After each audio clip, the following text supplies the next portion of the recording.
Actually, my English is very, very poor. Broken English. But in any way,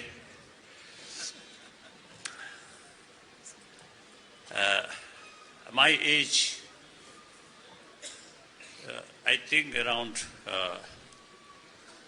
I think 21 or something, I came to India at Buddha Jayanti celebration, short period, few months. Then I already impressed this country's richness of thought. Then also, under the leadership of Mahatma Gandhi ji, they carried India's freedom struggle through non-violence. Very impressive. Then 1959, my age 24, I took political asylum in this country. Then because of freedom of this country, I had a lot of opportunity to learn through meeting with people from different religious tradition and people from different sort of field, particularly the scientists. I had a lot of opportunity meeting with these people. So I learned a lot. Meantime, I also have the opportunity visit different countries in the West and also in some extent in Africa and Asia and also Middle East. Then, unfortunately, sometimes certain conflict, at least the concerned people use name of religion. Although their main aim may be different, political power or economy, but often use religious name. For example, in Northern Ireland, fight between Catholic, Protestant, even killing. And some Muslim world fighting between Sunni, Shia. When I saw these things, and I really deeply moved, India's tradition, 1,000 years, different religious tradition, live together harmoniously. I very much impressed.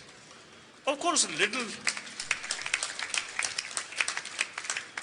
sort of incidents or problems here and there, that bound to happen.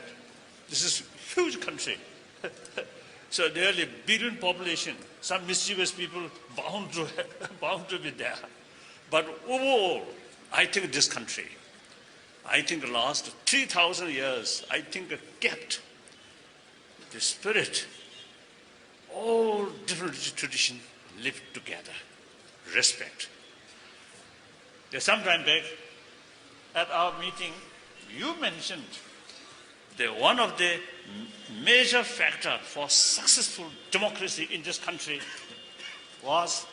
is the India, 1,000 years in the philosophical field, you see, disagreement, argument. For example, he mentioned Charvaka. Is he considered nihilism? So rest of many spiritual sort of thinkers argue their view, but respect. Refer them Rishi, you mentioned. So like that, I often say telling people, in ancient time, these Charvaka who deny existence of God, or existence of next life, existence of law of causality, these things.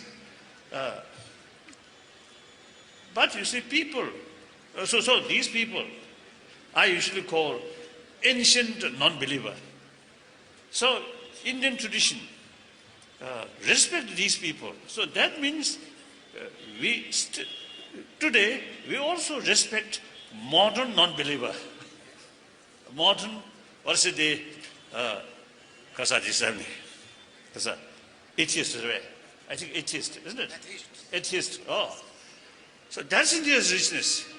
Respect all form of life, all human being, and with that, respect different views, different belief. I think that's really India's, I think, the real precious. 1,000 years you kept these things and still alive.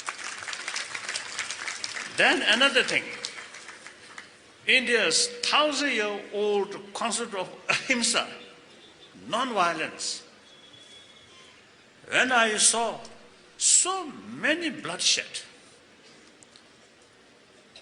according to some historian, last century, 20th century, more than 200 millions of human beings killed through war, including civil war.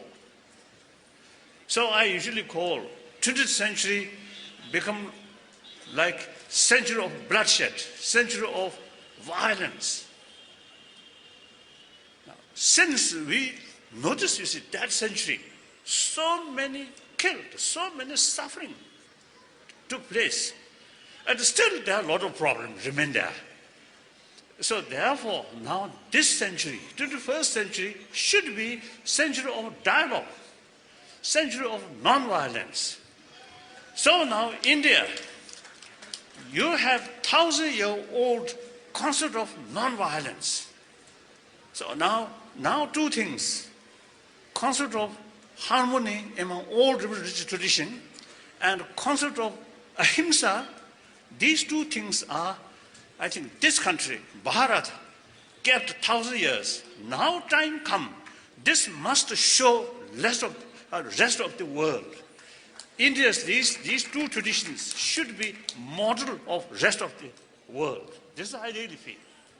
So today's world, particularly now today's world, in the reality, economy reasons and also environment reasons, and due to some other factor, now world become much smaller.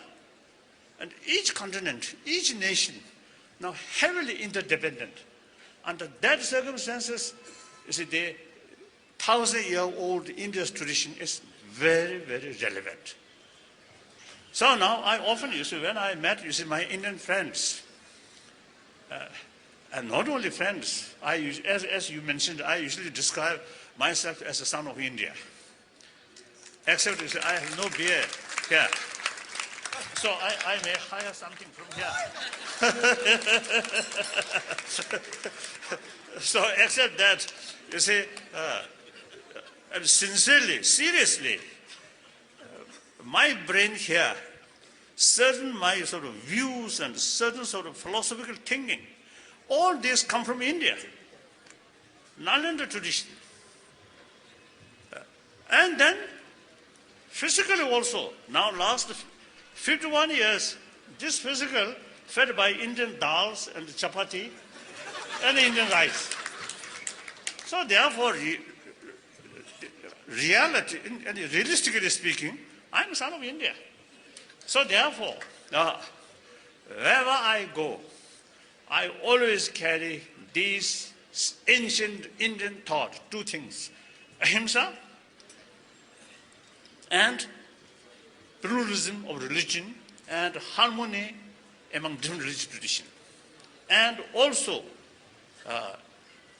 in the connection of promotion of ahimsa, I also try to promote secular ethics without touching particular religion. Just the basis of our common sense, common experience, and also the latest scientific finding. More peace of mind, more calm mind, very good for our health. And then also, calm mind is the basis of utilize our common human intelligence.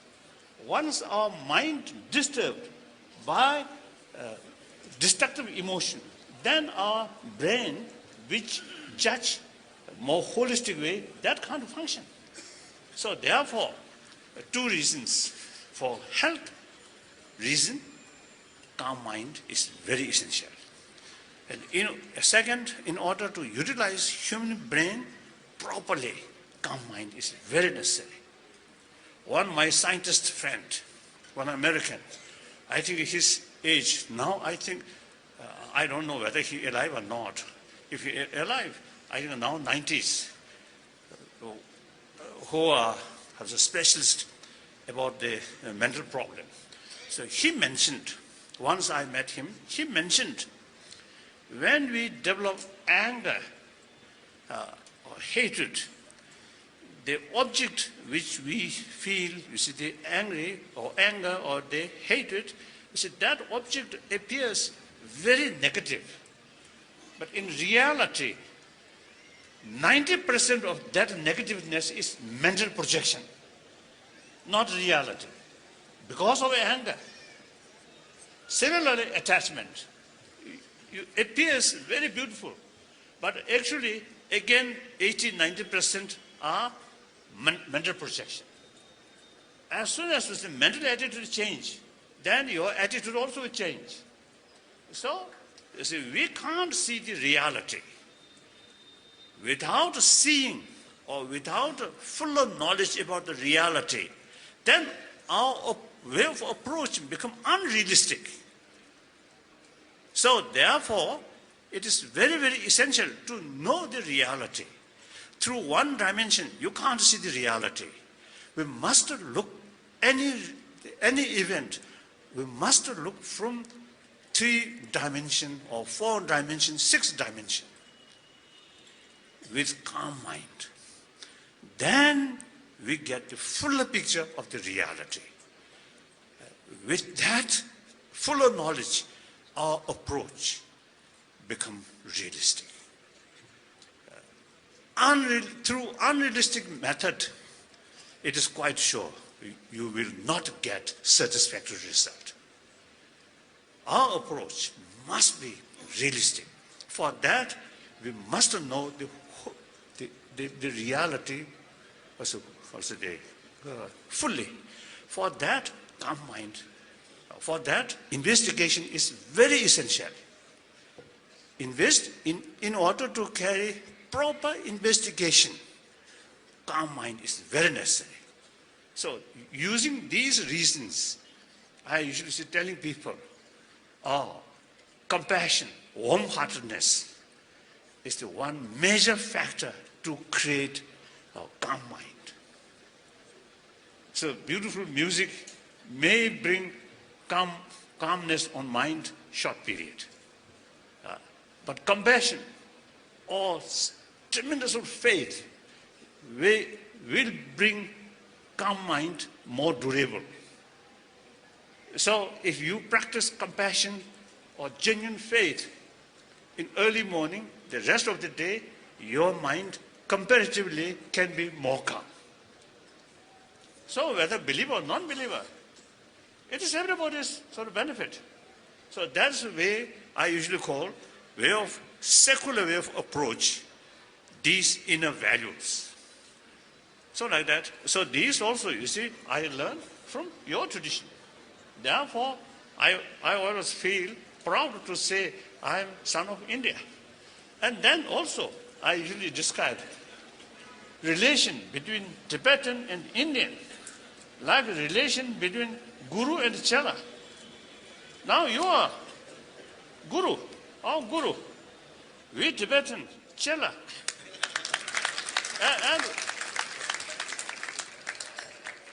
And sometimes even you see expressing, we are quite a reliable Chela.